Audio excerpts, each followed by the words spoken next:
guys, I'm Ortal from Khaleesi Media, and today we will learn how to optimize your Google My Business profile using Google My Business Analytics. In previous lessons, we learned how to set up Google My Business profile, how to create posts, how to build website, and how to upload images of your products and services. It's lesson number 1 of 3 lessons. Make sure you visit my channel for additional lessons. Today we will learn how customers search for your business. Okay, go to Google My Business account and search for Insights. Google My Business Analytics shows you how customers search for your business. There is 3 options: direct, by searching for your business name; discovery, by searching for a category, service, or product; and branded, by searching for a brand related to your business. Let's take a look at real numbers.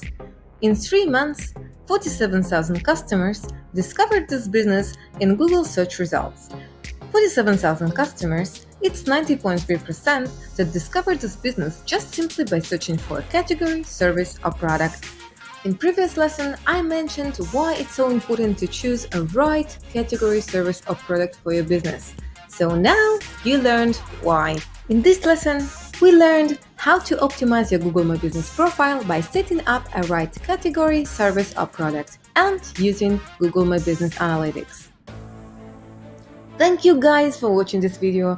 If you want to learn more how to advertise your business, visit my channel and subscribe. If you need any assistance or professional help, feel free to contact Khaleesi Media. See you next videos. Bye guys!